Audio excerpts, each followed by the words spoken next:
Hey, yo, it's me, Pops Van Marmalade, and you're watching the Comics-Related Madness Network. Uh-huh. So come get some. CromCon. CromCon. Hey, we want to shout out to our sponsors, Daytona Beach Comic Con. If you are a fan of comic books, if you're a fan of comic book conventions, and if you like meeting comic book creators and getting comics and comic-related stuff, then you need to make your plans to attend Daytona Beach Comic Con. This year's show is September 7th and 8th. Silverline will be there, so you should make your plans to be there too. We'll see you there. If you like comics and find yourself in the Orlando, Florida area, doesn't everyone come to Orlando at some point in time to see the House of Mouse? But when you're here, you need to make it a point to visit Coliseum of Comics, especially the one on East Colonial Drive. They carry Silverline Comics, even a limited edition Coliseum of Comics version of our comics. So, when you go, be sure to ask for Silverline Comics and tell them we sent you. OCD stands for Orlando Collector Deviants. OCD, Steve and Trish, they're a family of geeks who promote geek things, particularly those around the Orlando, Florida area. They're big supporters of Silverline, and we think you should be supporters of theirs too. Go give them some love. If you are an independent comic book maker and you need to get your independent comics made, you need to look no further than Kablam Digital Printing. They print our books, and they do a bang-up job. They're not only trusted by Silverline, but many, many independent comic book makers. Head on over to kablam.com and see for yourself just how easy it is to have your comic printed by them. And tell them Silverline sent you. Hi, this is Tim TK, host of That Silverline Show on Tuesday. Join us at 11 p.m. Eastern, 8 p.m. Pacific every Tuesday night as we discuss pop culture and the joys of making comics. Hi, I'm Barb Kilber, co-host of Silverline's Wednesday Wham. Join us each Wednesday nights as we discuss comics, literature, movies, and anything else that may catch our attention. I'm Roland Mann, and I host Silverline's Silver Sunday. Join me every Sunday at 8 p.m. Eastern as we make mine Silverline.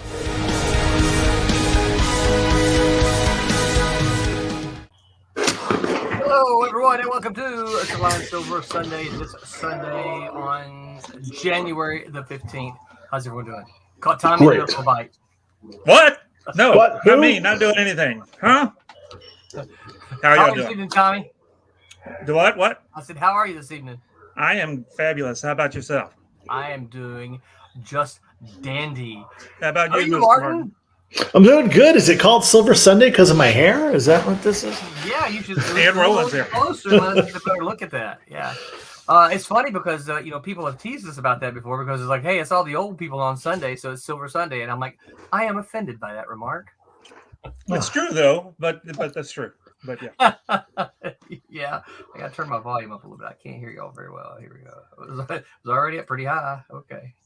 Try that. Oh, so you're going old, going deep. I see, yeah. Your gray in your hearing is going. We have a theme going on here, right? Yeah, and the problem, the thing too, this winter I grew, as I've done for a long, long time, I grew my beard out, and of course, I would come up to particularly my son who liked to say it. He would say, "Oh, I didn't even see it." Because it was all gray and just blended into my. So he's like, I don't. You're funny. It's the truth.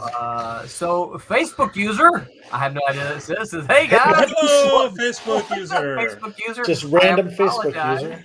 That I don't get to say your name because I don't know who you are. So Well, that is his name. Facebook. Facebook user, yeah. Yeah. We got it again. It says, stopping in for a bit to check out my fellow friends and colleagues in this comic space. Well, howdy do. See, not only does it say Bradley Facebook. Golden. What's up, Bradley? How are you? Mr. Bradley. Thank you for stopping by and checking out. We are going to talk about some independent comic stuff today. We're going to find out what Martin's big plans are for the years for Cosmic Times. Oven says, hello, Silverline family. Looking forward to seeing you again at CFCC, Martin. I will be there next weekend. There you go. How are you, Pete? Yeah, I'm good. Just a bit tired. Sorry. I did wake up and then I thought, I'll just give it 10 more minutes, and that was half an hour ago. So I had to rush around. Christ. Once again, you're in your kingly robe there. Yeah, so threw on whatever I could find. So if we don't behave, he's gonna snap a few times till we're all You done. look so royal with that. There you go. Yeah, it's my Thanos robe. You know, with my gauntlet on. And... So just so everyone will know, I sent Pete this document this week, so you can see what it is. Credits to inspiration from. I know you've looked at. Yeah. So it's done, and Pete has it, right? So I'm not going to tell you his comments, because if I tell you his response back, he hadn't read it yet. Have you read it yet, Pete? No. Okay, but unlike Tommy, Pete will read it. I will, yeah. But before he read I like to enjoy it as I'm creating it. That's what I like. He sent me a comment back before having read it, but I can't tell you what the comment is, because if I do, I'll give away something for issue number 2. Wait, so it was really funny and made me laugh, though. So that 2-page thing is one of your Marvel style scripts? It's not 2 pages. It looks pretty huge. It's actually, how many pages is it? It's 2.5 6, pages. Well, this is page 6, right? Oh, but my. this is So, but yes, it is a Marvel style. See if I can't turn the pages. So this is page 1. So if you put it closer, Page you know, put it 2. closer to the screen, we can read it. See that last page, especially, yeah. Page 4. Oh my lord! There's a lot of words on there, Pete. A lot of words. Page 5. More words than usual. I can't show you what's on the, because even so there's a surprise even for Pete on this one, in this one. So I feel anyway, once he gets to the ending, I might get a message from him going, "Oh, I didn't see that coming." So it's not your normal page 3 through 20 big fight scene. Do what you want. Yeah. Make it look pretty. Make it look pretty. Throw some Make punches. it look pretty, and I'll take all the credit. I was like, okay. Power So blast. there are moments in there though when I do things like this though, and Pete's seen it before, so it's not a surprise. When I say something like, where's it at here? Well, shoot, I know I did it. I say something to the effect of, "I don't care how he gets there, but this is the last scene. This is the last image on this page." Right? He'll help, Pete. I usually read those about the end of the page. I'm like, oh damn, I should have put something on the page there. Whoops. I'll put it on the next page. It's just talk, and then there's a new scene. You And hear then that? I'm there. I'll put it on the next page. No, Pete, it's supposed to be a page turner. And usually at the end it just says, but it was all a dream. So can you make it look like it was all a dream? That was last week. It was all a dream. Vic says, "Buonasera, Silverline." One of these days He's I'll say cussing it us right. out every time, it seems like. And he I don't says know it what looks to do. like some Alan Moore type thing. It is not. And Vic, if you'll send me another message, I will actually send you, because I don't remember. I'll send you the it's a page by page plot. It's a Marvel style plot. I'll send you the plot for Silverline Team Up number 1, since it's out, and you can go pick up a copy if you don't already have it and compare the plot to the final thing. So, is there another term besides the Marvel style? Plot first, because it seems very, branded. It's like Kleenex. It's like right. And the funny thing about it is Marvel doesn't own it, right? DC. I know people who have done DC Comics. I mean, like legit published DC Comics using the Marvel method. Yeah. So Marvel doesn't own it. They're just the ones that kind of started it, and Stan started it, what with the single page sort of synopsises. Roy Thomas came in there and kind of perfected it, I like to say, and kind of brought it up from the single page synopsis to a page by page. I think Roy got in there and was like, "Yeah, no. I need more control over my stories than Stan has," right?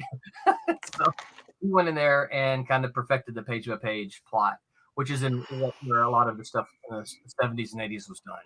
Now, it may be off topic, but I got to ask, because I can't wrap my head around writing a script that way. When you get the script, then you just like, well, I got to figure out some dialogue to go in here. You don't have an idea of dialogue before. Oh, no, I already have an idea of the dialogue, yeah. So why not include that? It helps the artist. So that's a good question. So here has been my experience. get a couple of these messages up here. Vic says most Marvel books are very heavily scripted nowadays. Yes, they are. Most Marvel books are actually done full script style, unfortunately. Hyper says, I'm late. Gonna need y'all to start over. All right, Okay. here we go. Show the thing again. I wish I had the video that fast. I would have popped it back up. Yeah.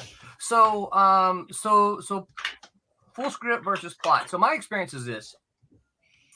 Having worked with a lot of very talented writers, I have yet to see a full script that is as visual as an artist can be. I believe that no matter what I say, Pete is going to take what I've written and make it look better if I give him the freedom, not hampered by panel 1, panel 2, panel 3. If I say page 1, panel 1, this is what's in the panel, here's the dialogue. Panel 2, here's what's in the panel, and here's the dialogue. Then Pete pretty much has to stick to exactly what I have written, right? Yes. If you give them a plot and just say, hey, Martin's like, yes, because that's what I want. Right. No, I mean that is you expect that, right? If I give the artist a plot, then he can say, here's what's happening, and then they can work their magic and make it look pretty on the page without worrying about, okay, the writer has called for 6 boring panels. Let me put these panels in here, and then they can make it look pretty.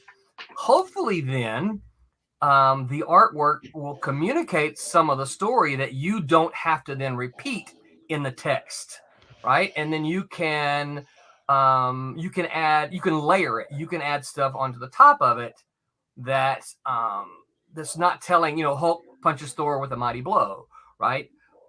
Why is Hulk punching Thor with a mighty blow? You can get some layers on top of that. But wouldn't it be? Again, I'm not playing devil's advocate. No. I'm just curious. Sure. You would then have to go, like, say, for subtext or some underlining character development moments. These little moments with the characters where they're saying one thing but meaning something else, and that wouldn't that? 6 pages. Do you have enough? Like I'm looking at the script I have here, and I have 3 pages for 1 page of comics. That's Alan Moore. It's Martin Pierro. I was just looking at it right now. I was trying to figure it out. Yeah. So in my experience, and I haven't read your. And I'm not saying you're wrong or I'm right. I'm just curious. No. And I'm not saying that because I haven't read your script, but in my experience, artists don't want to read 3 pages worth of script for a single page of a comic because. Again, that's you've seen an Alan Moore script, haven't you, Martin? I believe I have over the decades. Yeah. Yes. Like for instance, and the only reason I know this so quickly is because it's in part of my class. Page 1 of Watchmen was 6 typed pages of script. That's a lot of text. And the problem is this, right? The problem is not that the content isn't good, but the problem is, again, as I have seen it in my experience, is that writers tend to think they're more visual than they really are. And when you write a panel by panel full script, right, you have to be kind of the co-director. Well, I understand that, but I write a script that says 6 pages, 6 panels on this page, and if the artist says it needs to be 7 or it can only be 5, obviously I'll defer to them. Again, it's just baffling that you can get a book out of 6 pages of a script. Marvel did it for years, so and Todd McFarlane still writes that way. But again, if you weren't, say, working with Peter or working with a particular artist, would you not put more detail if it's a fresh, brand new artist? So when I started working with Pete was a fresh, brand new artist with me. Right. And now Pete had obviously he's got the Kubert School experience, which is one of the reasons that I feel confident in well, I saw his work, but also I know what they teach at the Kubert School. But I also put things in there. It's not just I let him know here's some of the things they're talking about. Here's some of the things they might be thinking about. Here's what's on their mind. He's doing this because of this happening. Right. You can't keep secrets from Pete. Right. As I agree. Yeah. Right. Pete has to be on the same page with me. And one example I give is I cannot write in this script a mysterious man enters the room because Pete's going to email me back and say, "What the heck does a mysterious man look like?" Right. He's bottom right hand corner for me. Bottom right hand corner. Here he is. He's that guy. Silhouette guy in the That back. guy. He's right on the there. bottom right hand of you. There he is. Look at that. Yeah. Huh. He has to be. Well, I mean, it's obvious that if in the script, in the Marvel Way script, if it's, say, for instance, you're 6 pages of a fight scene where the last thing is, obviously you're, as the writer, you need the guy to stab the guy in the face with a knife. Yeah. Obviously, you're going to say the guy's got a knife Yes. and he's switchblading it around. Yeah. That way it ends up where it needs to go at the end. Yeah. I would assume, Well, right? I couldn't find it skimming through real quick, but for instance, in this script, Champ is in a fight, and I wanted him He's what? to. You didn't tell me how to draw that. No. I wanted him to be It's silhouettes. It's all in in silhouettes. a certain Don't worry about it. place at the end of the fight. I'm like, at the end of the fight, I don't care how he gets from there to here. I want him to be. This is going to be a fight. We'll talk a little bit about it, but I want him to be at the end of the fight, which is at the end of that page, right? Because I want it to be a page turner.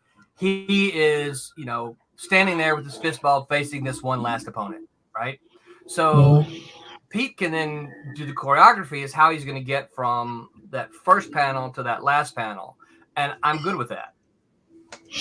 But now, and again, I'm just curious. Back in you're your own publisher and probably your own editor.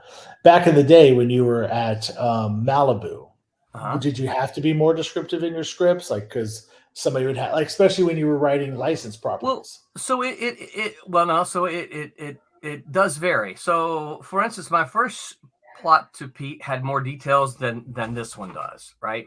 Because number one, I've worked with Pete. I know what Pete can do now. Number two, when we go to a location, I don't have to describe it again because Pete's already drawn it. I just say, hey, this is the character from the first issue here.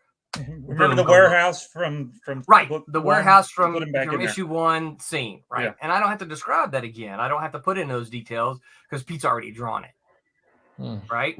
So besides, this is the 3rd issue of a 4-issue thing. It's not like But I'm saying, like, back when you were doing BattleTech, would you have to be more descriptive because there's a license? So now BattleTech, I had to write a full script for. Okay. They wanted to okay every little thing. So I have done those. It's not to say that I haven't ever written a full script. I would say probably about of all the stuff that I've written, it's about half and half, right? And there are reasons for a full script, and there are reasons for a page-by-page plot. A full script, a lot of editors want to prefer a full script because they don't have to deal with the writer twice, right? Get it out of them, be done with them, right? If I get a full script from you, I don't have to talk to you again, right? I've got the script, and I just can put it through the channels. If I get a page-by-page plot, I have to send you the artwork, and you then have to write the script, the script, the dialogue and stuff for the artwork that you get. So I have to deal with you twice, right? And there's a lot of editors that do not want to do that, and I understand why, having dealt with some of those. Tommy knows who I'm talking about, right? I'm not saying that. I'm not mentioning any names. But yeah, you had to deal with them twice, and it's like, oh man, no, I don't want to have to do this, right? Let's get some of these interesting questions. No, it's good questions, Martin. I like them. It's the kind of stuff I really like talking about. Hyper Potato said, "Did you know that Silverline has a project that you can back on Kickstarter right now? Go do it. We will wait for you." Hyper's right. Okay, we're waiting. Okay. We got 7 days left. Let's see, I need to go check to see. I was going to do that just before we launched, but I did not. So we are at $31.43 of a $3,500. So we are $350 away. Yeah, we're a stone throw away. We're there. We're a stone's throw away. But we still do. That doesn't mean for people not to go. Get on. That's right. That's right. Thank you, Hyper. I can always depend on you for that. And he adds, now Peter is a superstar with commissions available as an add-on with Silverline's current Kickstarter. Oh, yeah. That's right. There are still add-ons available. Me too. Come on. Is Hyper Potato BJ? Is that? No, she's our pitch lady. I know exactly who Hyper Potato is. You might know, Martin, but I cannot reveal Hyper's name. I cannot reveal Hyper's secret identity because that is not my secret to reveal. Did you kids know that Martin and Roland both fulfill all their campaigns? A rare and admirable quality. That is absolutely correct. And I have my share of. I was just reading some Cosmic Times books. Oh no! Just the other day. Where'd they go? They were right here. Trash. I tried to. No, my trash is right there, but they were back Oh, there. there they are. Yeah. I wanted to add another thing about the script stuff real quick. Okay. With Martin, because you're the not only are you writing most of everything that you're doing, you're the publisher too. So Yeah. do you think that because of being the publisher, you have an overall look of what needs to happen, so you don't want to do, you don't want to rely on the artist doing something that might not be exactly the way that the published book is supposed to go. You know what? Does that make any sense? You see what I'm saying? No, I don't. Probably. No, I probably. My background comes from television and film scripting, so and all that is a full script all the time. And when I learned to write comics, I learned by reading Mark Millar's Civil War script, comparing it to the comic, and it was a full script. I had known about the Marvel way, but it's just to me it's elusive. I don't know if I could ever do it. The only artist I have a connection with that I know I could rely on like that is Zach Bassett. Mm-hmm. So I definitely could see writing a script like that, but and then letting him fill in the blanks and whatnot. But I'm a believer, Martin, that once you try it with an artist that you feel good with, that you won't go back voluntarily. Because, and the reason I say this is because I believe you will get a better looking book, right? I believe that, and of course, Martin, I love you, but I believe that the artists that you use are going to be a better cinematographer than you are in your script. But I am a trained cinematographer. So, okay. Well, and I hear you. And I worked with a lot of very experienced, comic book writers that have written for a long, long time, and their scripts, full scripts, weren't as good as their page-by-page plots. Yeah. So some of it. I could crank out a lot more scripts if I was writing 6 pages at a time as opposed to 40. And why do you think Stan Lee did this? Why do you think it originated? Oh yeah, I know all about it. Yeah. All right. The man is like a spider. Write it, Steve. Right. Steve. Let's see. Vic says, I tend to give myself a full script and deviate in the moment for stuff I do for myself. Yeah. And that makes sense. Granted, these panel descriptions are 1 to 5 sentences, and 5 pushes it. Well, when you're writing for yourself too, you know what you mean. You don't have to elaborate, assuming or trying to make sure that, hey, I need to make sure that my artist is going to get it. So and Stilito says, this is why I do it all by myself. Yeah. Sometimes it's easy. This is a very good question. Vic says, was the Aircell Cat and Mouse Marvel method or full script? It was Marvel method. It sure was. We started it from day one with the Marvel method, and I did all 18 issues. I have, thanks to my wife who kept them all, I have them all still. Which I did not realize I had. Of the scripts or the books? The scripts. The scripts. So why don't you put out a script book? That'd be kind of fun. I'm not sure that anybody'd want it, but yeah. I would love to get a hold of one of your Marvel scripts compared to one of your comics and see the differences. That's interesting. Just do my own thing. Tommy and I just do whatever we want. We look at the script and go, should we just not do this page? And go, yeah, don't do this page. I'll talk to Roland and square it. I say, okay, Tommy, great.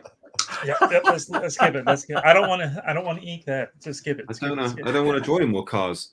Yeah. Fire engines. Make them walk. Police. Make them walk down the country. Good. Greg says I do a hybrid style 1 plot script.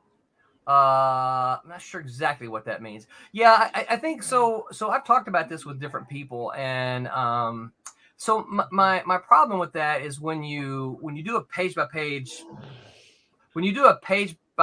and panel by panel breakdown without the script, I think you're doing a disservice to the artist, because you're asking the artist to draw what's in the panel by panel without telling them the words that's going to be in the panel. So if you draw if the artist draws a panel and then you fill it up with words, the artist is going to say, well, why didn't you tell me there were going to be a lot of words in there? And then I wouldn't have drawn all that stuff. Right? I wouldn't have drawn my head like this. I would have drawn my head like this, right? Give you some room to put some stuff. Yeah, give it room for that. So I think that's a bit of it. Of course, I haven't seen it, so I can't say. Baldwin Orange says, "Hey guys, what's up, Baldwin Orange? Good to see you here." He says, "In the comic book world, what is more important, the art or the story?" Oh, next. Yeah, next right. comment. And what was the show Todd McFarlane did? Did you guys remember that? What was the show Todd McFarlane did? Show. He did the Spawn movie. I mean, yeah. I guess there was a Spawn animated show for a while on HBO. Yeah. I don't know. I know he's appeared in different things, like Todd's How to Draw Spawn or something like that. Little specials. I don't know. I'm not sure what show you're talking about there. I was at the panel where he and Peter David got into the boxing thing. You about were there? Writing. Yeah. Dude, no way. MegaCon? I think it was at MegaCon. What did No, MegaCon? that was No. It was Dragon Con. No, it was Dragon Con. Dragon? Yeah, it was. No, dude. It was San Diego, because wasn't Todd came out in a boxing outfit. Yeah, He had I've seen the thing, and he's like this as he was coming out there. And, That's and then, funny. And then Peter tore him a new ass, and that was about it. It It was back, it was back in the day when it was like what was more important, the art or the writer kind of thing. You remember when Image was doing? We didn't need writers, we just need that was Well, you remember Todd and Peter David got in that. It was Eric Larson and Peter David that got. Well, in Peter that and everybody, right? Well, About something. He picked a lot of fights. Hyper says, "I'll take a script book." Martin and I will. Thank you, Hyper. You got two. Yep. Ryan says, "Any publishers and writers are where it's at." Hello, Silverline crew. What's up, Ryan? What's up, Mr. Roland, as a stretch goal, you could give a PDF of the script with the book. I have. You know what? But then people will see. Well, I've just ignored it. Oh, fair enough. You'll have to edit. Roland will have to edit the plot a little more to make it match up to what Peter drew. You notice every time you mentioned showing up the script, Pete's like, "No, that's a bad idea." No. Forget it. Then horrible. Don't worry. That's not a bad idea. We do have a stretch goal that we've been throwing around about editor. What do we call it? Director's cut. Director's cut, where we can just Peter wants to drink while he's doing it. We should keep you saying it. Yeah, because it won't make any sense anyway. So why do you do this, Pete? I don't remember. I don't remember why I did this. Pete, I don't remember looking at the this. Why did you draw this? I didn't get the script for page 15. I don't think there was a page 15 in the script. I just had to make it up. Thomas doesn't know how to ink fire, so I drew something else. That's what he's going to say. Vic says, "Really, if you'll send me the script for issue 1 of it, I'd love to." So you got it. So you know me by now, Vic. Send me a message and I'll send it to you. Otherwise, I'm just going to forget. But Spawn on HBO was a killer. That story is legendary. Talking about the Peter David. McFarlane, Peter David story, yeah. Hyper says Peter chimes in with gold, of course. That's why we have him here, Hyper. New stretch goal, tour Epcot with Martin. 100%. Yeah, we're doing a lot of new stuff over there now. I'll point to how it's all horrible now, though. This used to be amazing. Now it's horrible. So they're ripping out that new water feature. So we'll see what the whole middle of the park. Here we go. This is a good one from Martin. So Aaron Humphrey says, "Hi Martin, I read some of your company's titles, Giant Robot Warrior and The Good, the Bad, and the Prehistoric. I really like those titles, especially the Robot Maintenance Crew comic." There we go. Thank you very much. Weren't we supposed to talk about Martin? We're rambling on about something else. We can talk about anything you guys want. Martin doesn't like talking about himself. So. Martin's seen enough of our shows to know that this is kind of the way things go. Baldwin's got another question here. It says, "Let's say I wanted to start a national comic, and I have the art and the writing already. If I wanted to print and distribute it, what does that cost?" Well, that's $1 million question, isn't it? It depends on how you distribute it. and it depends on where you print it. I'm going to check Kablam because, as everyone knows, Kablam is where Silverline Comics are printed. I'm going to check Kablam real quick, and I'm going to give you the prices that come up there. Baldwin. And I hear that they've their turnaround times are halved now. Really? So, all right, Baldwin, I'm just going to drop these numbers in. Let's say you're doing a standard size comic, which is, this right here. This is a standard size comic. And we're going to say it's in full color and it's 24 pages. It costs you $2.88 per unit to print. So you can print one of these at $2.88. So obviously you're going to have to do the math. Let's say if you did 100. It would be 288. That would be 288. I would do words, not numbers, right? So you can get 100 copies of your 24-page color comic for $288 plus shipping to you. So, so go to kablam.com and you can drop those numbers in there. There you go. Vic even says Kablam prints is like $3 per color, 24 times less. I checked. There you go. And Greg, number one comic printing company in the world. Plus shipping. Yeah. So plus shipping. That's why it behooves you to print more than one copy, because you can print one copy and it's going to cost you to to ship that one copy to you. So it behooves you to print more and have them shipped to you. Fill up an envelope. Don't make it so it runs over into a priority envelope for 6 books when you can fit 20 in a thing, because you're still paying the same amount of shipping. So, and you can you can even drop them a line and ask them, hey, what's the how many books how many 24-page books can you fit in one of these? And they'll tell you, hey, we can fit 12 and a half or whatever. 25. 25. There you go. 25. I just know these things. I don't know why I know. Tommy, why? You've heard tell. Tommy, why would you know these things? I don't know. Yeah. Tommy, can I ask you a question? Yes, sir. The foil stamp on Roland's new his new books. I mean, those guys, I don't know who they are, but those guys golly, I keep screwing up my thing. They are fixing to, that's a new foil stamping that they're doing. So that's a stamp on top of the cover. Then it's not a stamp. It looks like a stamp, so it doesn't have that recessed, embossing to it. But we can do foil stamping. So we've got 3 or 4 different things that we can do now. Foil stamping. We got a iridescent thing that we can do. We can even do, and then you can print over that too. So if you wanted to make the foil, iridescent blue or whatever, you can do that too. And it's so for the trumps here, pretty. The hearts are printed on top of the foil. No, those particular. I just set that up where they're just printed on the paper. So it's but it could have been. They look really good, Pete.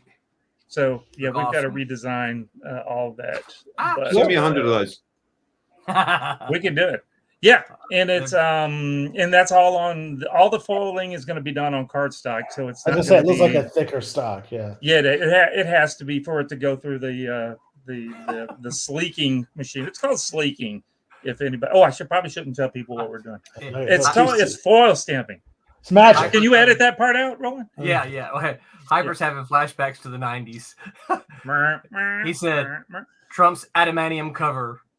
Vibranium cover. Okay. So we can do the silver, and then there's also, it's kind of a rainbowy looking, but it's not rainbow, but it's an iridescent color to it. So it's kind of not just silver if you wanted it to be a little more fancy inside there. I think it's really pretty. It's really pretty. And you do the whole cover that way too if you want, and then print the toner over the top of the metallic. Does it take longer to dry like that, or? Sure. I'm just curious. Yes, it does, and that's why they charge. It's a longer process, and it's a whole. It's not like you've been to the office before. It's not like where we just print them and the books come out. This is the thing where we have to figure out what the foil part is going to be. Then we have to run that part through to print on it, and then we have to foil it, and then we have to run it back through again. So color. Like somebody like Roland or myself, we would send you layers, like the layer. No, you can just tell me what you wanted full, and I'll fix it. But if you wanted to do the layer thing, that would help me out. But you don't have to. You can just say make the logo silver, and I'll drop the color out if you don't want it. If you just left the logo white and said put silver in where the white is, I'll just fix it and do it. And is that on your website yet or not yet? We've been working on it last week to get that part of the thing up, but no, we had the iridescent paper going, but that was such a we were losing, not that we were losing money, we were losing, there was so much waste because of the paper that we were using. We bought a whole system now. Oh no, the dogs are gonna get, you can hear the dogs, they're downstairs. I'm sorry. no, they're gonna get him. Martin's dying. No, it's yeah. So we bought a whole system, a whole machine that does the foiling now. Oh. So it's And that's not. I mean, I don't know what we were talking about when again. It's not actual part of the two machines you have. It's a machine? separate thing that you do separate on. That's why it's it's a whole process to it. Oh my god. So it like when Barry's doing the trade paperbacks, how you print it all and then you have to go to the other machine to put it all together. Well, we have to print the cover that's just going to be full, then we have to foil it, and then you run it back through again, and people are getting really bored. We should talk about this afterwards. Yeah, sorry, I didn't mean to sidetrack. I present the dogs are excited about the Kickstarter. They are excited about it. But Vic said the gimmick covers return. When's the die cut Switchblade cover coming out? That would be super die cut, cool. but we've already got the most of the Switchblade kind of worked out here. That will be. Roland, that will be. You should do 2 bullet holes through one of those books. There's only some people that understand the reference behind that. Martin. Yeah, which book? Silito says, "Thank you for sharing your experiences and resources with the rest of us independent creators." You're absolutely welcome, Silito. That's what we're here for. We love making comics. That's the thing about Silverline and about Cosmic Times. We love making comics.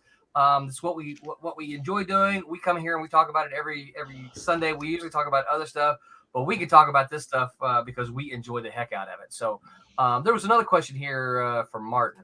Hyper says, I know many Silverline comics available on Indie Planet. Does Martin put Cosmic Times up on there too? Funny question. I used to have books on Indie Planet, but I guess I failed to fill out a W-9 somewhere along the way, or a W-4 or something. Yeah. I had them all pulled down. Yeah. We have to. Uncle Sam has to know, dude. I keep saying we. I don't know who those guys are. Those guys have to have. We have to have the form. Even if you don't sell anything, we have to have your form, because if they ask us if we have it or not, we have to be able to prove that we have it. Yeah. So all you got to do is because if you do sell something, you have to be able to report that. Yeah, because I'm not paying your taxes, so you.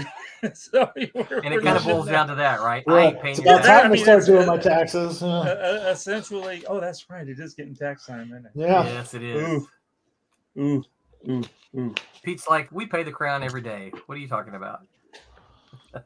Pay tax. Taxes. In the tea, we're gonna dump your tea into the harbor. Speaking of tax, totally unrelated. I have this. I'm kind of working with this guy who's doing micro distribution for me in Portland. They don't have sales tax in Portland. What? Nope. Yeah, they just tax that. They tax people all different directions, but no sales tax. How is that possible? Because that's what I was asking. Well, how do we calculate the sales tax? We don't have sales tax in Portland. Not country sales.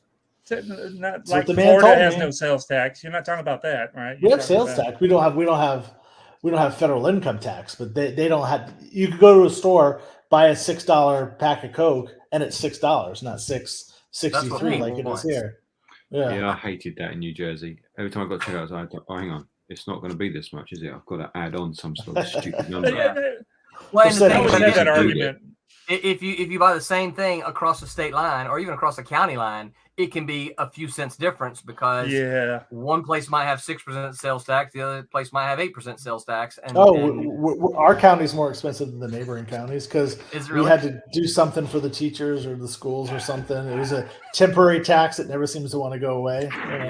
When I was working at Disney, especially dealing with the people from UK, so you get a Coke that would be $2.99, and there go, okay, well, now there's tax, and then when you move from like the Magic Kingdom over to the All Stars, where I did caricaturing, that was in a different county, which was a % higher. And then they would go, with the exact amount of change to pay for their stuff, and it costs more. And they go, "Well, this doesn't make any sense." And I'm like, "You're right. It doesn't." Wait, Disney? Yeah, is on Disney two sits on different two counties. Yeah, Yeah, there's in 2 different counties. Orange and not what's know the other that. one? Osceola County? Is it? And Polk, isn't it? Polk. Okay. I Something- did not know it's in that. 2. Yeah, once you cross over, it's in Remember, some they bought the different land at Patchwork and then kind of Yeah. put it Oh, together. So you did caricatures at Disney? Oh yeah, for a long time. When Yeah, did you? that's what brought him down When were you doing it? When did you start? I moved down in '99 and Okay. did them until I quit, which was not too long ago. Interesting. I told a story the other. 15 years, 15, 16 years. Yeah. I wanted to be an animator, a traditional animator. Yeah, that's kind of And- what I thought I was wanting to do. Well- when I first moved down, when they were still doing it in the studios, that was kind of my thing. And then they yanked it all out of there and brought it Exactly. to California.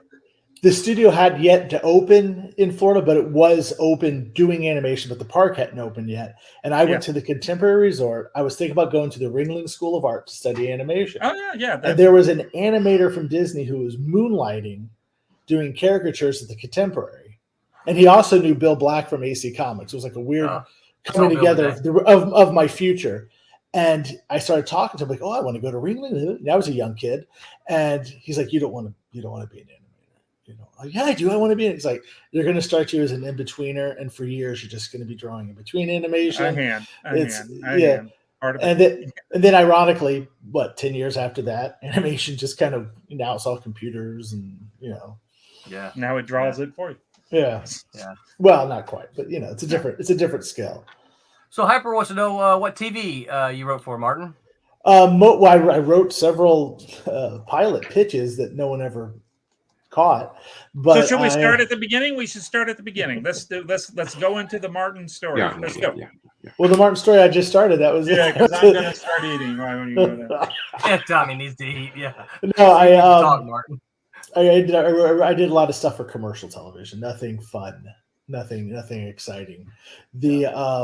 And of course, in college, we all wrote our feature films that were going to be we're all going to be the next Spielberg, and I'm still not the next Spielberg. Yeah. Well, let me ask you this before we get to the topic at hand. Maybe. How do you think that? How do you think that has your experience there, your education and your experience there? How do you think that has helped you make the move from that into comics, or has it helped? Well, I've always wanted to entertain people and work and tell stories, and that's kind of where it was. I wanted to go to Ringling School of Art, tell stories through animation, and then I got that comic bug again from the same guy who told me not to do animation because of the AC Comics. He's like, "We're doing these wrestling comics for AC Comics and all this stuff," and I kind of got the wheels spinning for comics again. But then I ended up going to the Art Institute of Fort Lauderdale. God rest its soul. It's out of business now. But and because I did a tour there before going to Ringling, and they're like, "We have all this equipment that you can use to tell your stories with." So I kind of got pulled into that world.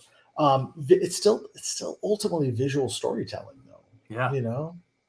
It's just a different medium, and obviously a different way to approach it and things like that. But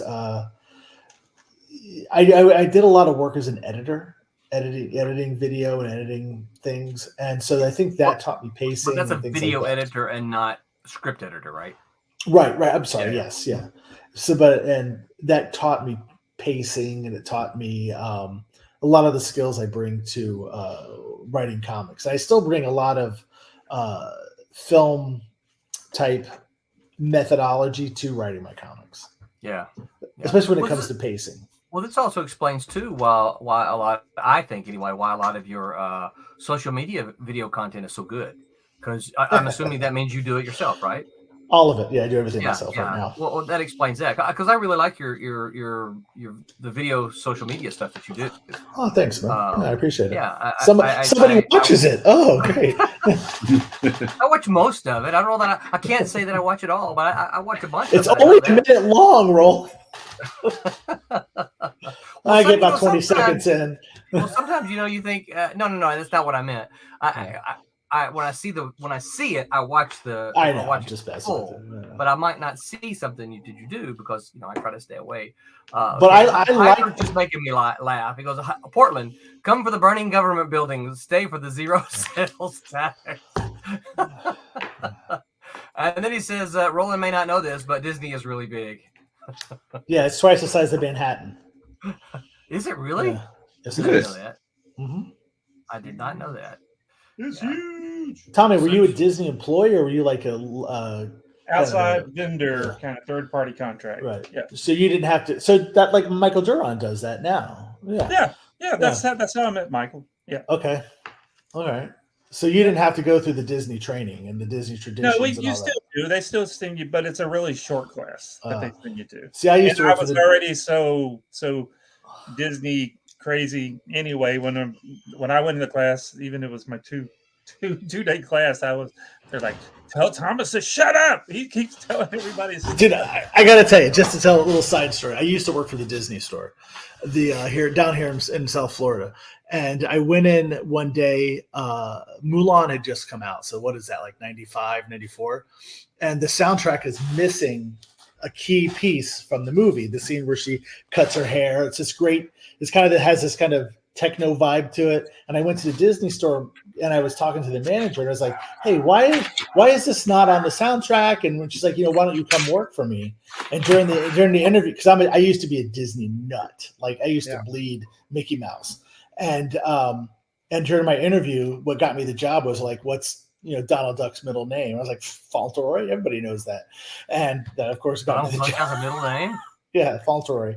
And that got me the job. But the and we went through the traditions training and all that. And I used to love that company. Not so much these days, but it seems to be I still do. It's, but the money is just getting outrageous what they're charging for this stuff. Yeah, I can't afford to go. Yeah, Vic says you guys are making me feel young. Sorry. It's true. All right. So Martin, 2022 is over. You are an independent publisher. Thank God. Yes.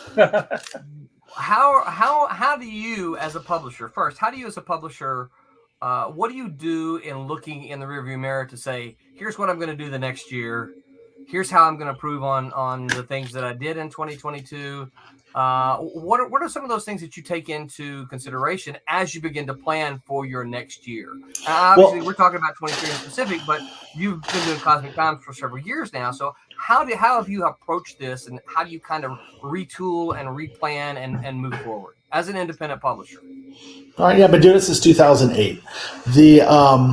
So that's 9, 10, 11, 12, 13. That's 15 years. Well, I guess this year. But technically, the book didn't come out until 2019, and it was printed by Kablam. So there you go. As they've opened the gateway for so many independent publishers, and some good, some bad, but that's another subject. Tommy says, we print the books, we don't make them. I print the books. I make sure that they try to print right. That's all that. I mean, those guys, yeah.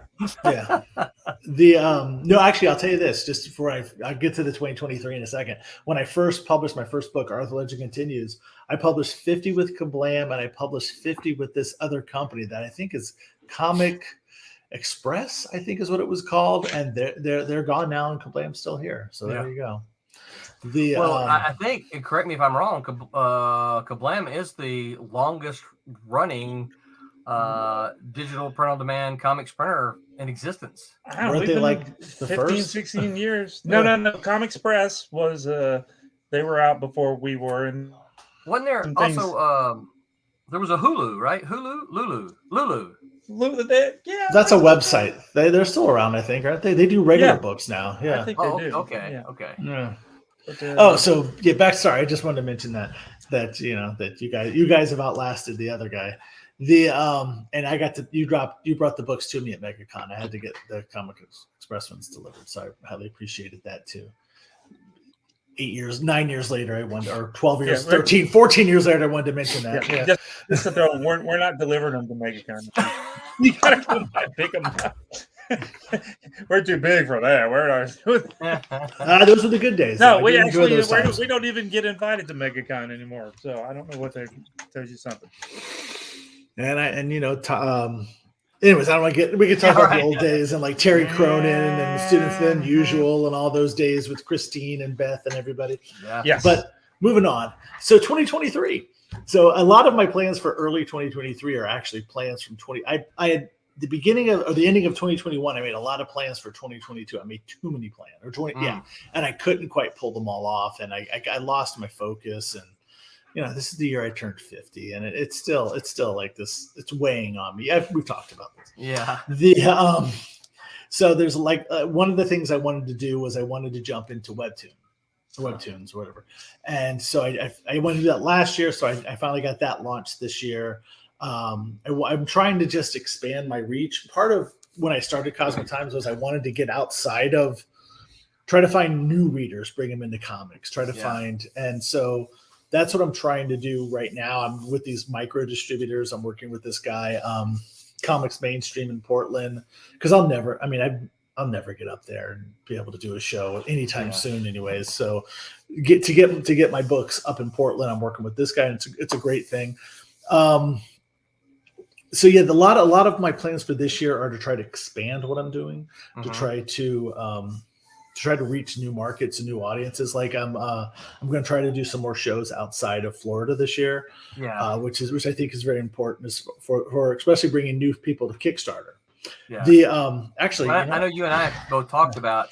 For those who don't know, Martin is in South Florida, and of course, Tommy and I are both in Central Florida.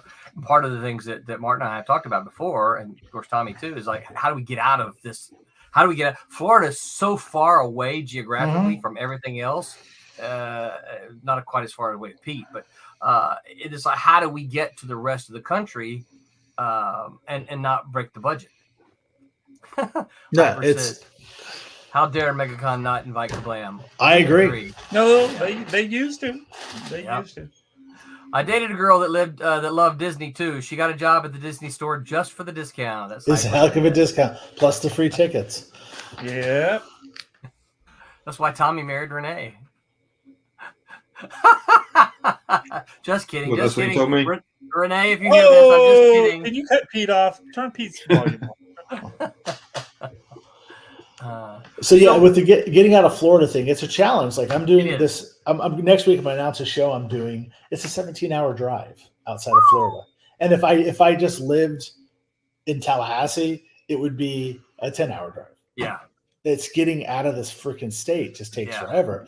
And for people that don't live here, it's hard for like people that live in Tennessee think it's just an hour or two drive out of this state to that state.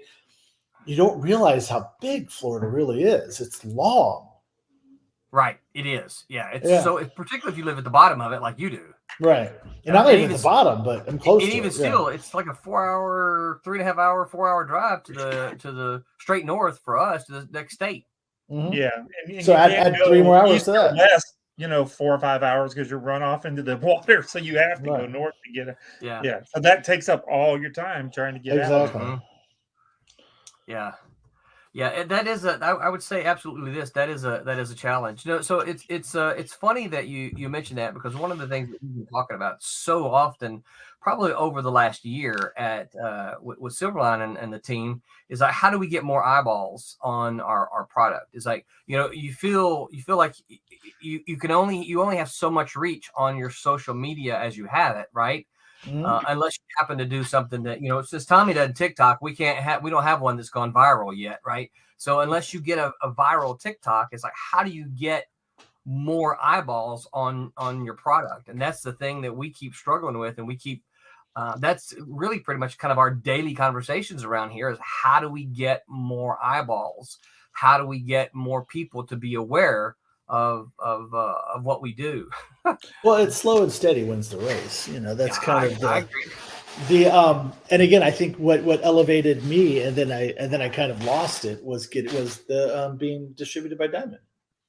Yeah, because it regardless of the downfalls, for lack of a better term, of dealing with Diamond and national distribution, it does put your comic in hands of people that you would never be able to reach any other way. Yeah.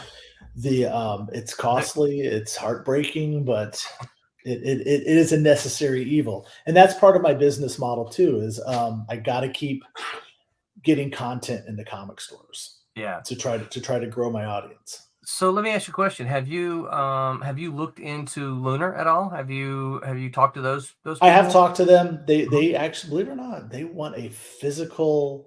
They want you to send physical books in with a physical, try to submit that way, as opposed to submitting just some PDFs and hey, we're ready to go. So that's on the docket for February. Wow. Okay. So, yeah, but again, it's with Lunar, you're just kind of splitting your audience because it's still comic stores ordering it. They can either order it from Diamond. There's not a comic store that doesn't order from Diamond, but there are comic stores that don't order from Lunar. Well, not anymore, I guess, but for the most part, yeah. Well, so because I haven't looked into Lunar yet, I'm aware of Lunar. Better discount, worse discount, same thing. I believe it's the same thing for us on our end. Yeah, right. So it doesn't really matter whether it's Lunar or Diamond from the publisher. Which, by the way, if anybody who's curious, who might be an independent publisher watching this, it's 60%. You have to give them 60% off your book.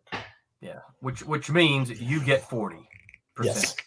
So if you're and I'm going to do easy math here. $1.59 if it's $3.99. Okay, so if it's $4, you get $1.59. Yep. Yeah. So it means your printing cost, production cost, and shipping cost, unless your printer ships directly to Diamond, has to be within that $1.59, which is pretty near impossible these days. And I'll tell you, and we've talked about this, the whole rate of attrition, and it still holds true. Say if you sell 2,000 issues of issue 1, you're only going to sell 1,000 issues of issue 2, and you're only going to sell about 600 copies of issue 3, or maybe 800. Right. And it just keeps dropping off from there. That's why I always say, and my advice for everybody is, I know you did a 4-issue miniseries. It's a 3-issue miniseries. Because that 4th issue becomes you lose money on it. Yeah. Every issue you sell will be costing you money. Yeah. And you'll be eating a lot of them. And having, 500 copies of issue 4 and 100 copies of issue 1 doesn't do you any favors at cons. No, it does not. Yeah. It does not. Yeah, Hyper says Florida is huge. Roland will mention a show somewhere in Florida, and I will look it up, hoping I can run down. 6 hours one way for me. Yeah, I think Hyper's in South Georgia. Okay. So I mean, that's almost Florida. Yeah. yeah, but not on the line. But yeah. Vic says I'm hoping to hit Daytona Beach Comic Con this year. You absolutely should, Vic. It's a very good comic centric show. Yes. My 25 cents after printing. Yeah, pretty much.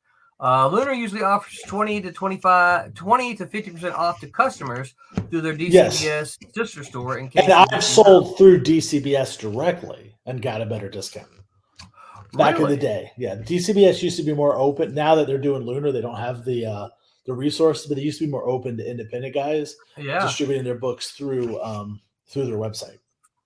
Yeah, Hyper says the DCBS is direct to customer pre-order service. Now, so they're good people. They really are. Yeah. So when you so did you notice a shoot? What was I going to ask you? I had a question about Diamond and Lunar, and I forgot what I was going to ask now.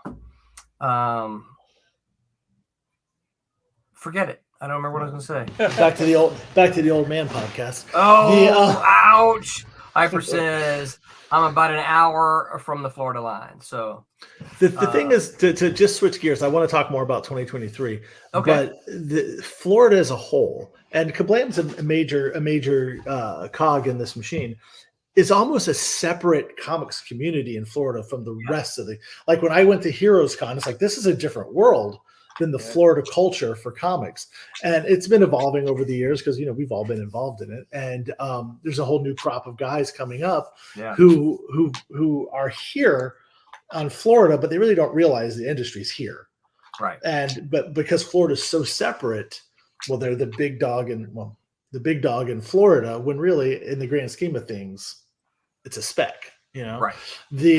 But there's, like I said, there's this whole culture, and it used to be centered around MegaCon. It's not so much anymore because MegaCon was the show to go to. But I would definitely say that there is a unique comic culture, pretty much the whole state of Florida for the most part. Yeah, it is interesting because I find that with some exception, we get outside of the state of Florida and people are like, Silverline, I don't know, what are you talking about? You know, Right? Yes, we've absolutely got our supporters and strong supporters. Thank you, Hyper, outside of the state. But they're I think there's a way that you can figure out where your supporters come from. There's actually is it Kickstarter or Kick Track? One of them actually has a map now that shows dots on the map. I think Kickstarter did that. I can't remember. Yeah, I know it's changing now. There's a lot of new updates to Kickstarter recently. Yeah. I think they're working to become, we can track it too with our So since we're talking about Kickstarters in 2023, you got Kickstarters planned? I have tons of Kickstarters planned. Okay, when's your first one launch? My first one's going to be Arthur Legend Continues Volume 2, Issue 2. Okay. It's pretty much set to go. I'm waiting actually to get the thumbs up from Kickstarter that we can start promoting. Nice. Yeah. But that goes kind of what, I don't know if you can see it. There's a chart behind me. It's a handwritten circle back here. Hold on. Point to it again. You really can't read the words, but there's a circle with these other circles around it. And it's something I came up with maybe about a year and a half ago. And I think this is going to be bizarre. And like, Martin, get off my podcast, you crazy dog. That's my role impersonation. Accurate.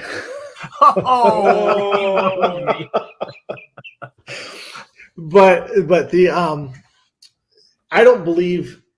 I believe that obviously you want to keep bringing more customers in, but I honestly think the key to survival for the type of business model we have as independent publishers or small press publishers is, the rule of, do I want 1,000 come and go customers, or I want 100 loyal customers? I do want the 100 loyal customers over.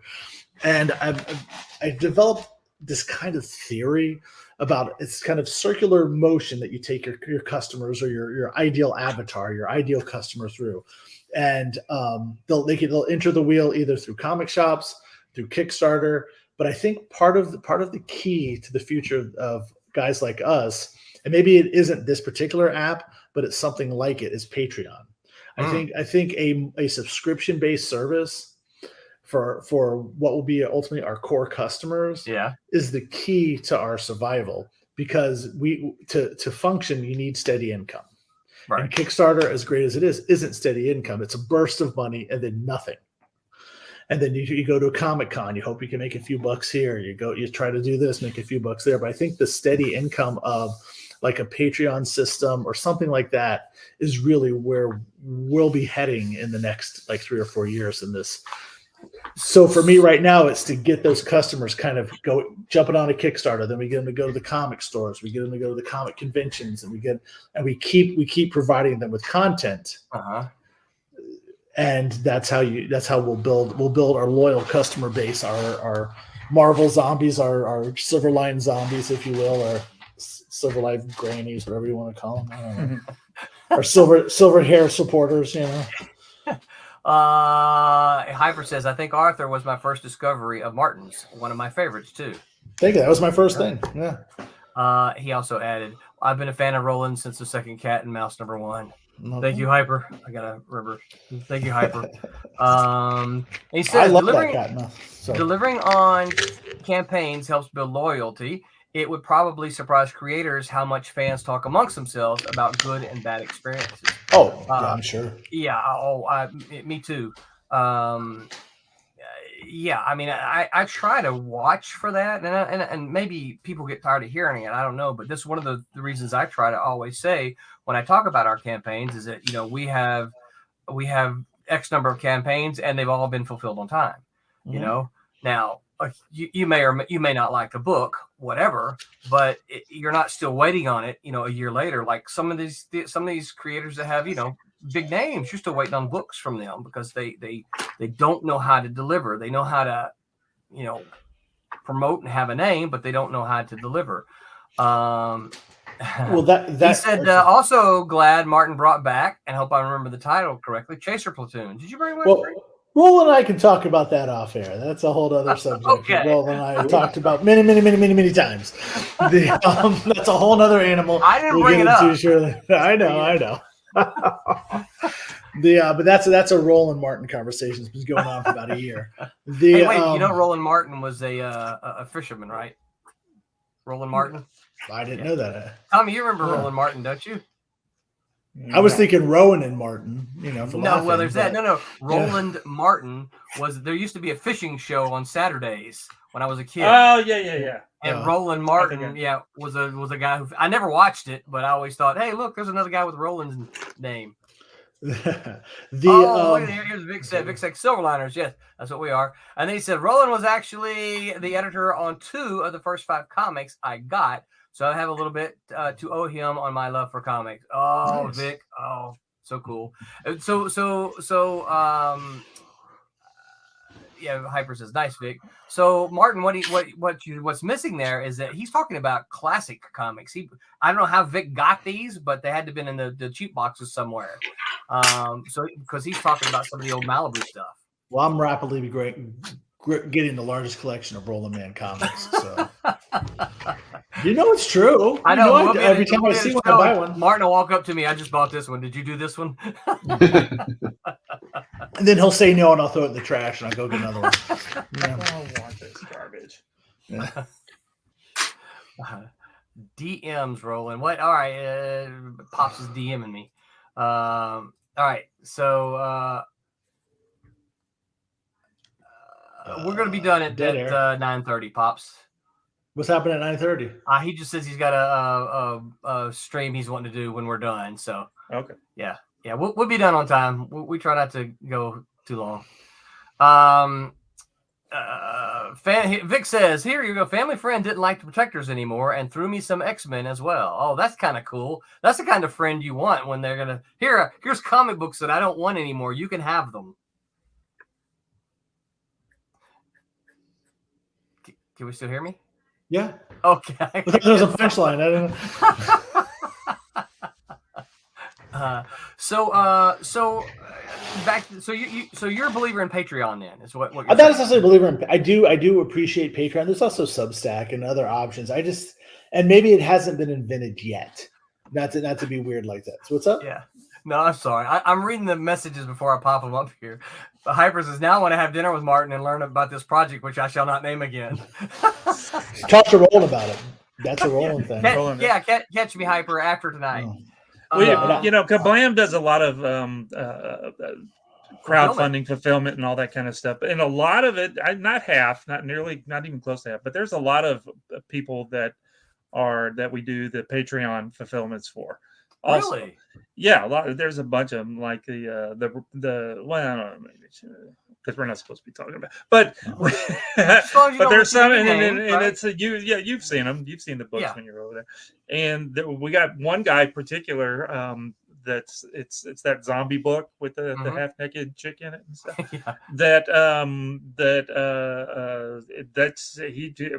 He's making bank off of Patreon. He's just got plenty of he puts out an issue every 2 or 3 months, a new issue. Sometimes it's the same one, sometimes different covers, it's just Patreon money. Boom, boom, boom. Because I guess that's kind of my fear about Patreon. Something like Patreon is like, I don't know that we would have enough content to deliver every single month. He does like behind the scenes stuff. He's got to you got to keep putting out some content. So you got to make sure that there's,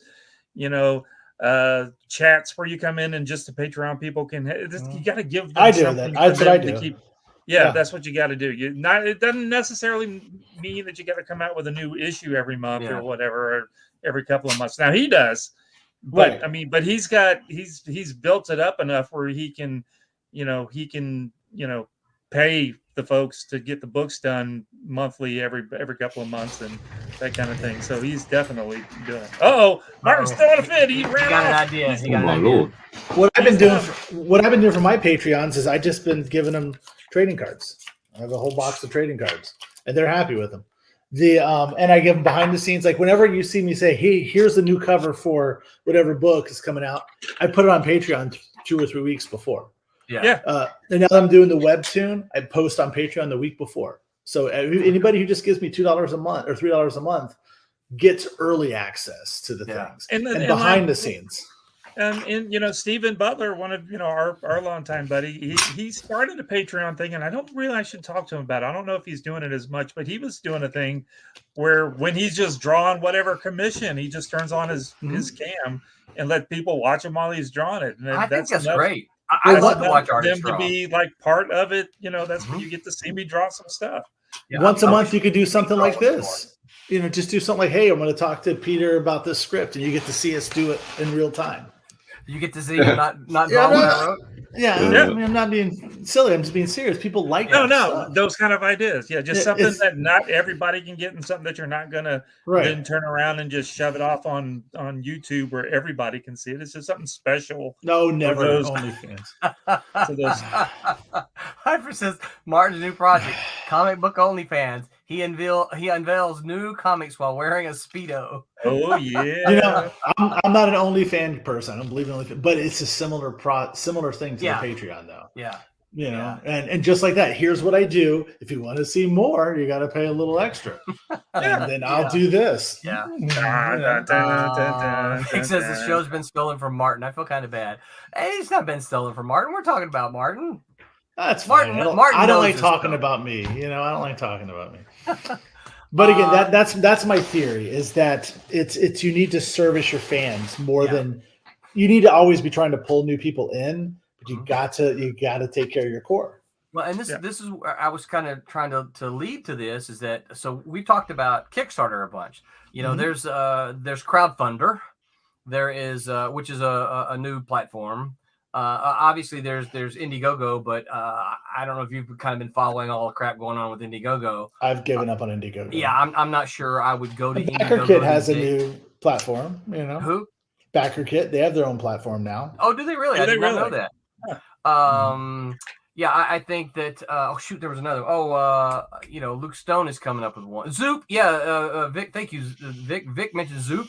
So there's Zoop, Luke Stokes coming up with Fund My Comic or something like that. So there's several different new platforms out, and not to ask you to be specific, but would you ever consider going to any of those other platforms in order to try to expound your reach? We've talked about, amongst Silverline, we talked about Zoop some. Only if Tommy and Barry launched Blam Planet or something, crowdfunding. We have several times, Barry and I have got so many, if you would just see all the weird stuff that we have come up with, we just had enough time.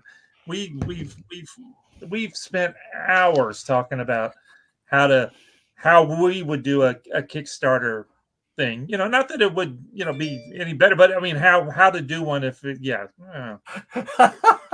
Because we get a Speedo. Well, Barry and I at Free Comic Book Day in 2009, he put out a plan to do distribution to comic shops, and we did. No.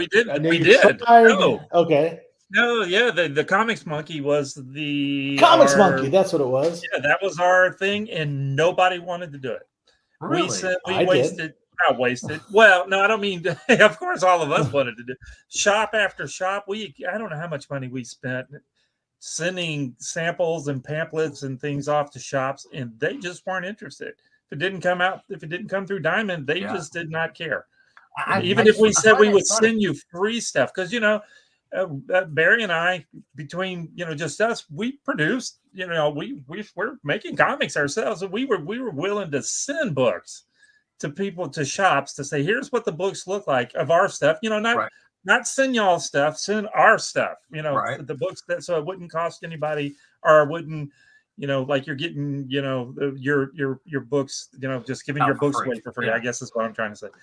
And they just, we had some shops that our friends own shops, like in Mississippi and stuff like that were kind of cool.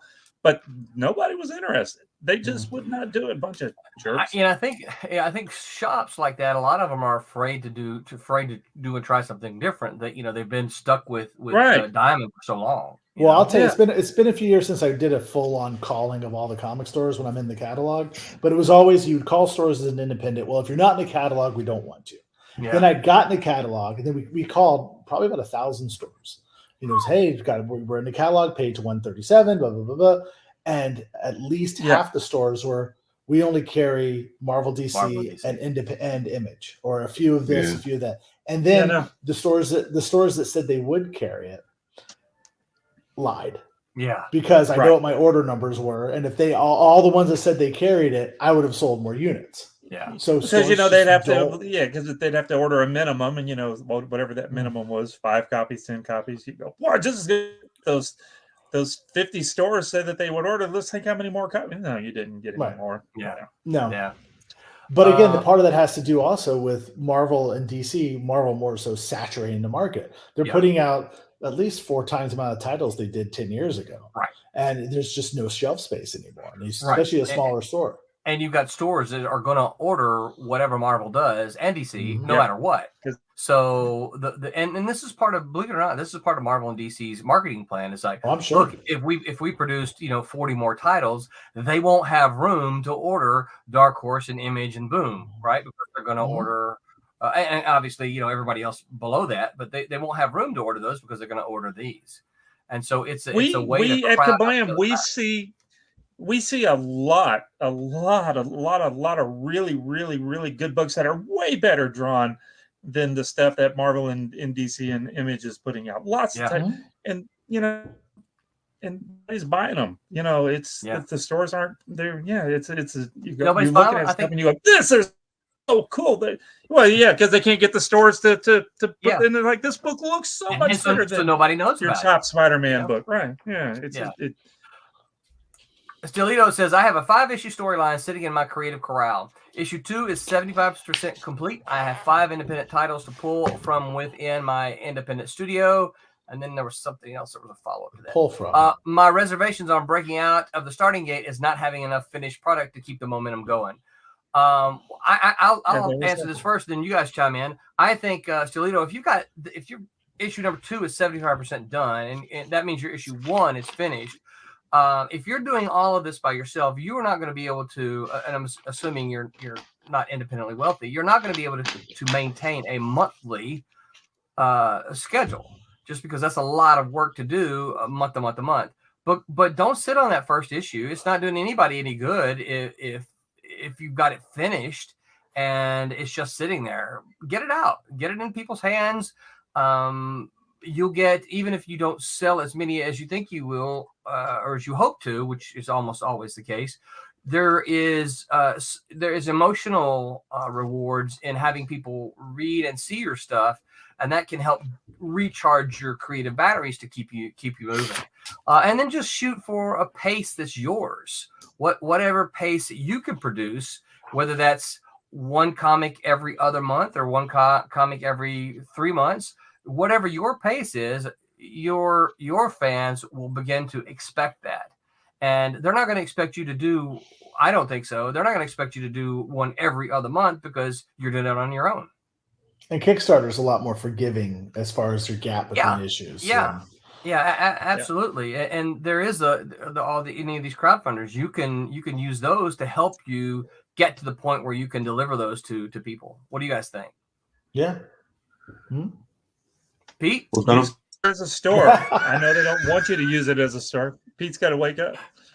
Use Kickstarter, make it a store. I'm showing a really good arm. I'm showing a really good. It's really good. Well, what is it? Let us see. Let's see the arm. I can't show you because I'm not allowed.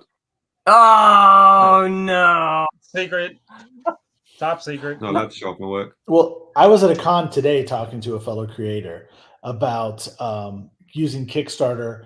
Yes, it's a funder. It raises you funds, but it's also a marketing tool. It gets your name in front of people who don't normally know who you are. Kickstarter itself pushes you out there.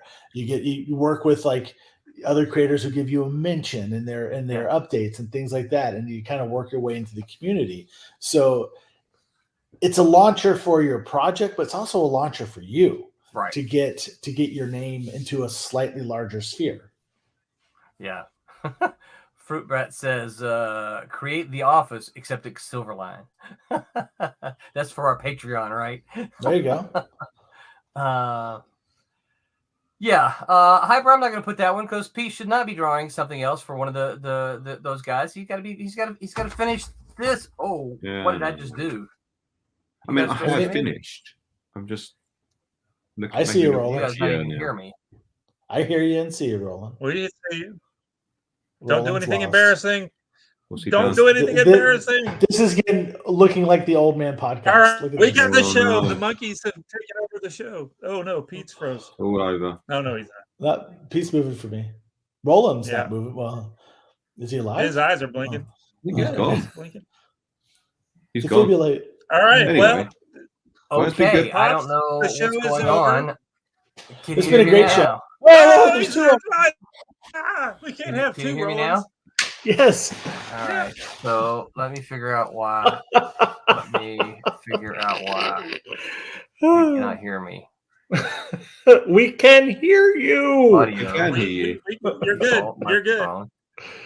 Oh, well, he can't We're see or watching- hear us. The funny thing is, I see How you is this talking, but I happening? Well, can't it's- hear you. I'm afraid to. Let me kick this one right here. Oh, this is too rich. Can't, This is too I've got rich. two of me. Look. can you hear Two of now? me. Oh, right. Okay. I'm coming.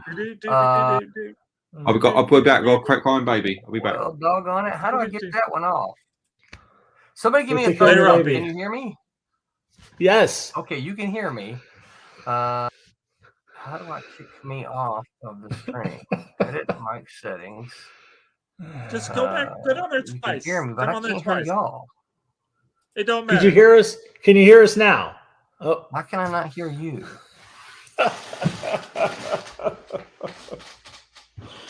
Oh, this is the professionalism we're known for. Martin, this is the way it always happens. Now I can hear you. Oh, can you see us? I can see you. Okay. Yeah. That is just weird. Okay. Yeah, stop that. All right, let's see here. What did I miss here? Here we go. Was Tommy's Zomboy self-published? Was it in Diamond? Yes, it was. The very first run was. It sure was. There you go.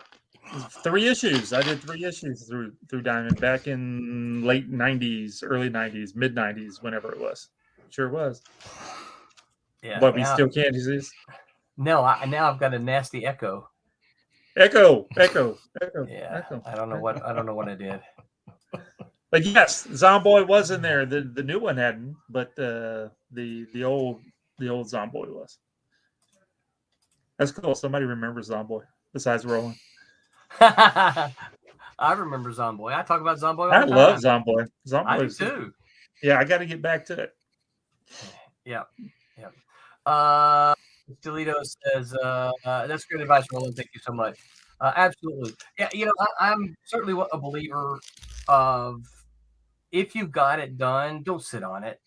You need to get it out there and use it as a learning tool, right? Get it out there, let people see it, and if it regardless of what the feedback is, I'm still getting this echo. You'll get that feedback to you, and that will help you learn as you grow. Yeah. It could be. We don't know. Maybe it's the guy's first book. Look at Roland's froze up again. No, I see his eyes blinking, and so he doesn't want to get it out there until he's done. I mean, I understand that with your first book. You're nervous. But from us that have been doing this for a while, get it out there, get it done, get it gone, move on to the next one.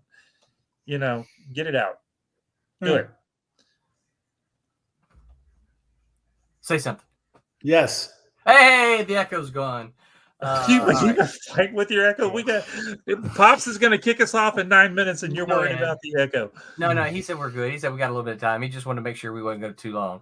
Stilito says, thank you for all your feedback, gentlemen. You are very welcome, Stilito. And we hope that you will come back here and let us know what your progress has been. Come back. We hope to hear in maybe not a week, but in a couple of weeks that, hey, you've gotten that ready. You have gotten your issue. You're ready. You've gone to Kablam and you've looked at all of their requirements. And here's the cool thing. Tommy hears me say this all the time. Here's the cool thing I like about Kablam. You can print one copy. So every time I talk to Martin, he's like, "Yeah, I had to print 25 copies." I'm like, "I printed one copy, right?" No, it's like 2,500 copies I'm printing. What are you talking about? Yeah, that's true. But that's because you're going through Diamond. Yeah. Well, you can print the one copy and you can use that as your proof if you want to. You can use that as your proof copy. That's going through some. And the thing about it is, I've heard people say, "Well, I don't want to make Kablam mad." How is that going to make? Why does that make me mad? You're going to print a copy and send those it to guys you. mad. You're going to pay them for the copy that you print. Actually, we love it when the 1 copy, 10 copies come through, because we realize that you're test printing something, seeing, you can make your corrections, that kind of thing. We hate it that we're the people's proofreader sometimes, because you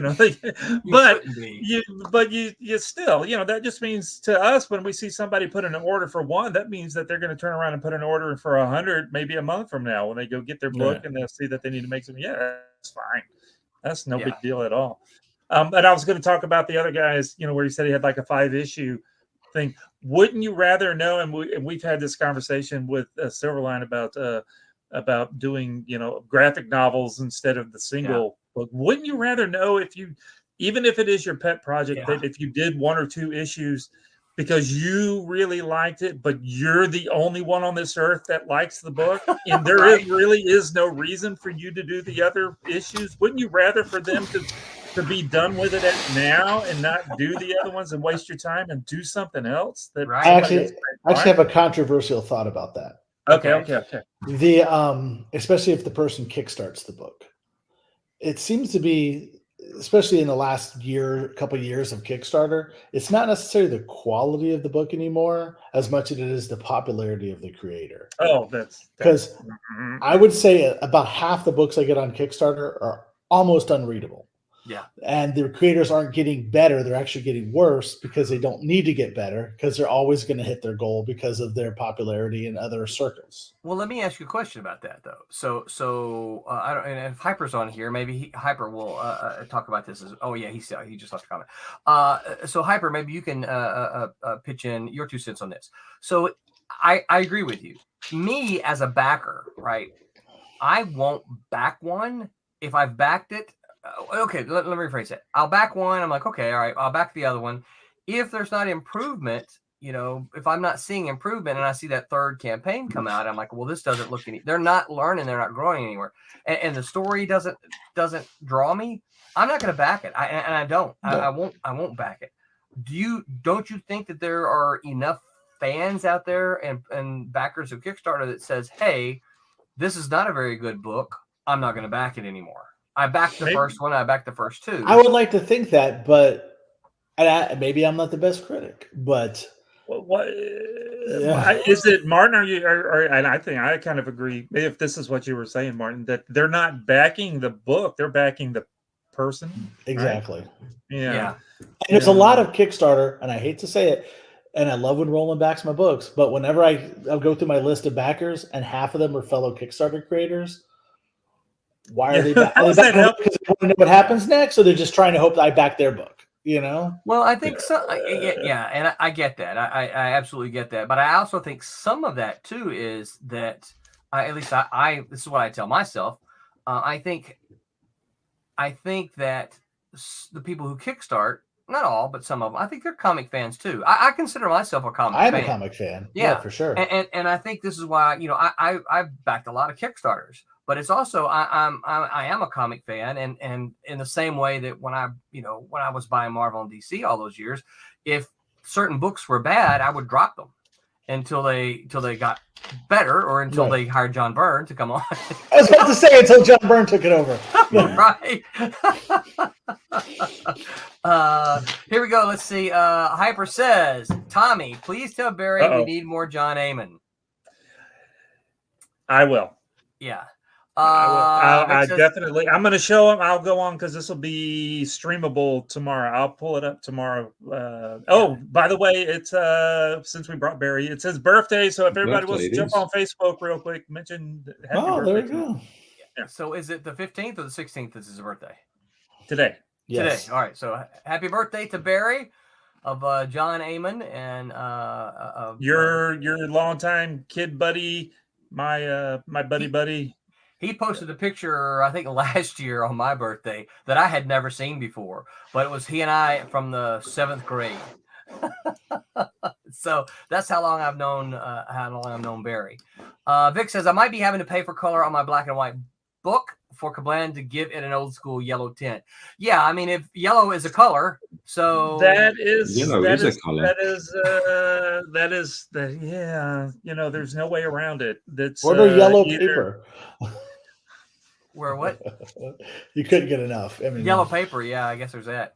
Hyper says there was a guy who delivered and the book looked promising, but I ended up not backing anymore because the comic just didn't click for me.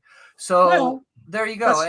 That's just life, right? That's not the right. You can't. But I know that Hyper like backs he backs a lot of independent comics out there. I see him talking about it all the time on Twitter and places like that. So he backs a lot of comics. So and this is kind of what that mimics kind of my feeling is like, look, if you get a book, I might give you a second chance. But if you're not getting better and if it's just something that ain't working, yeah, I'll quit.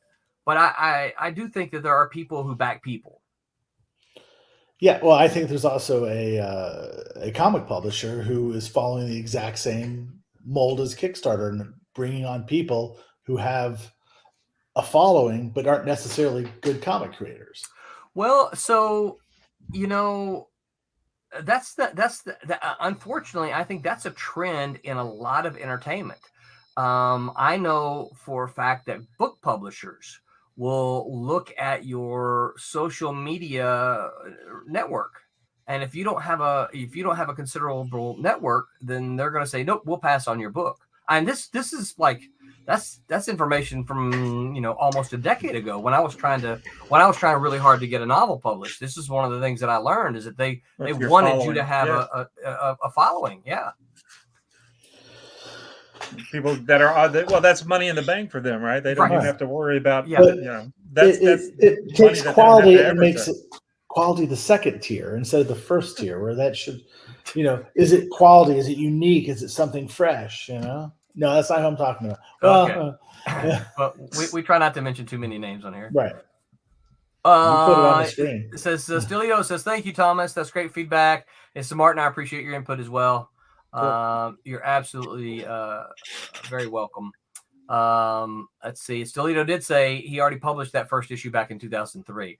Okay, so I will say this: 2003 to 2023, that is a long time in between. Well, it's a new book now. Just re-release it. It's new. Yeah, just put it out because you're talking 20 years. You're probably going to have some folks who remember it, but you're looking at a whole new crowd now. So kickstart that, especially if you throw it on audience. Kickstarter. Yeah. Kick, just do number one and kickstart that thing to a new audience, and then you can show artwork from number two as part of your, not all of it, but as part of your updates. Hey, look, I'm working on number two. You guys come out and support number one, and in a couple of months, we're going to have number two. Yeah, get Pete to draw you a new cover for it. I'm very busy. He's very busy drawing arms that he can't show us. But for the right money, I'll do anything. That's right. All right, so here we go. Here's where we're at, y'all. We are at here's our Kickstarter. We have 7 days left. We have 3,143 of a $350 gold. Say again. $350 ish. Yep, $350 ish to get to gold. So hopefully. Well, what are some of the kicks? What are some of the the rewards we're going to do? Because we're gonna with everybody's help, we're going to blow through that pretty quick here. Because it's always the last goals? 3 or 4 days. Yeah, the stretch. Are you talking about stretch goals? So let me open. Yeah, what are we going to do? All right, so we talked about the first stretch goal we're going to have at $37.50 is a bookmark. Do I have bookmarks here? Look at it. I've got some bookmarks. We have done some dandy bookmarks that I absolutely like. And it's funny because I told Kablam that they printed this bookmark for me at the first time. He goes, "No, we didn't do that." And I showed him, like, "Yeah, oh, we did do that." But it's bigger, as you can see. Throw those away. Okay, we don't do those anymore. That's not the size anymore. But that's not a bookmark. That's a piece of. But you can see normal bookmarks. Some dandy bookmarks, and they're actually two-sided. So you can get like this one here is Wolf Hunter, and then on the other side it is Sirens, and then we've got Sniper and Rook on this one, right? And then on the other side is Rejects. The Rejects. Yeah. As long as we can get card stock in. God, card stock is still a hard thing to get. This was Kalis and Kalis. Then we got Trumps on this side and Cat and Mouse on this side. You can't see it. Can you put foil on a bookmark? Why would you? It will get all beat up. Yeah, we can talk about it. How about like a trading card? No, I don't see why not. You used to get those foil trading cards all the time, didn't you? In the Yes, I'm trying to think of how hard it'll be to cut without marring up the stuff. The way that we're doing it. No, we can figure out. Yeah, you can do it. Just get scissors. Turn Pete's volume. That's what scissors are for. All right, let me stuff all the time with scissors. Look at these. Vic says, "I'm no inker, but $20 is $20." Launching tomorrow, Hyper says, beating Martin to the bunt. Peter's OnlyFans, arms in a Speedo. That's right. I would do that if I could get enough people. I think people do it. He sure will. There's somebody out there. Then he actually might get his wife to watch the streams. She's asleep. With the baby. Says, Roland Martin, I'm very open-minded to starting a new project-ish. Okay, my logo is trademarked. I've got a better name for the original book and a new storyline to go with it.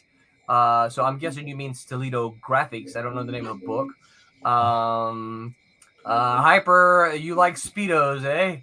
I figured that would say it is safer than saying, live and naked. Oh, look, well, we're trying to get that might be an extra tier. That'll be the extra tier. That'll be the tier, right? $5,000. That'll be the. That'll be that tier. All right, here we go. All right, the rest of it's there. All right, so Martin, tell folks you're waiting on Kickstarter to get back to you to launch. The 18th is the date they're supposed to tell me. Yeah, but they're supposed to tell me that I can launch. So when are you planning to launch? Do you know? Probably 2 weeks after that because I want to give a good chance to get a pre-launch built up. So you're looking around the very end of January. End of the month. Yeah. Cool. All right. Well, absolutely. Just let us know, and heck, we may get you back on to one of our streams to talk about it. Sounds fun. We'll be in a Speedo. What's that? We'll be naked in Speedos. In a Speedo. Where can people find you, Martin, online? They can find me at my house. Oh, online. Just go to cosmictimes.net. At the bottom of the page are all my social media links. I'm on Twitter, Facebook, Instagram, TikTok, YouTube. And I tried Hive, but I think that's not happening anymore. Yeah, that's falling apart. I've heard messes about the wheels are off the wagon. I think there. Yeah. So but it's either Cosmic Times or Cosmic Times Comics on all those platforms. So all right, yep, and you do some pretty cool videos. I have seen a lot of your TikToks. I'm doing a series on how to do a convention. That's cool. New guys, how to approach a convention, and learn from all of my horrible mistakes. Yeah. That I probably made some today. So yeah. Tommy, what about you? Where can folks find you on the interwebs? Just go into the Googles and type Florimonte, FLORIMONTE, and I'm pretty much the only one doing comics. So and I am okay. So I've got 3 or 4 TikTok videos that I have now put together. I just need to put them up there. I got to figure out the inner workings of TikTok before it gets taken off of the world when they get rid of TikTok. Yeah, but I hear Vine might be coming back, so you just move over to Vine. I'm hearing that, but it's Tommy Don't TikTok is my TikTok name. Go look it up. You need to get them up for our Kickstarter goes live. I'm gonna do what? You need to get them up while the Kickstarter is still live. Yeah, I know. I tried putting one up tonight. I was inking and I recorded it and I started trying to put it up there and it wouldn't. What I don't know. I'll figure it out before the night's over. So go over there and check it out. I've got some of the Silverline team up number 2. Yep, sounds good. And Sir Pete, Ahoy, hoy. Where can folks find you and your royal robe online? On the Google, you just type in my name, I suppose. I got rid of the website. It was a waste of money. But Instagram, TikTok, the Twitter. What's the other one? Oh, Facebook.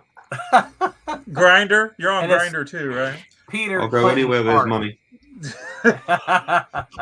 It's Peter Clinton Art, right? Peter Clinton Art. Yes. All right. He doesn't know. He's asleep. Instagram's probably the finest place to find me. Okay. So go to Instagram. You do put a lot of stuff at Instagram. I do, yeah. And what I've noticed actually, because it's linked to my Facebook, so whatever I post on Instagram posts to Facebook, which is actually quite annoying. But I didn't know that. You can unlink that. I unlinked one. Yeah. I don't like to post the same thing to every social media. I think that seems pointless. Well, no, that's not everybody's following on Twitter. Everyone. Yeah. I'm on Twitter. Yep, that's me. Yep. Silverline Speedos. That's me. Goal. Cosmic Times on the Twitter. Look at this Hyper. Look at Hyper doing our job for us there. Man Roller on Twitter. Peter Clinton Art on Twitter. Hey, of course, Make Mine Silverline. Hyper has always got you guys. Yes, he does. Yeah. I'm a big fan of all these guys. Thank you, Hyper. You can find me on all the social media places as well. Just look for Roland Man or Man Roland. Don't forget, we've got a show on Tuesday nights. They're a little bit later than we are. They for the Pacific Coast guys, but they are 11 p.m.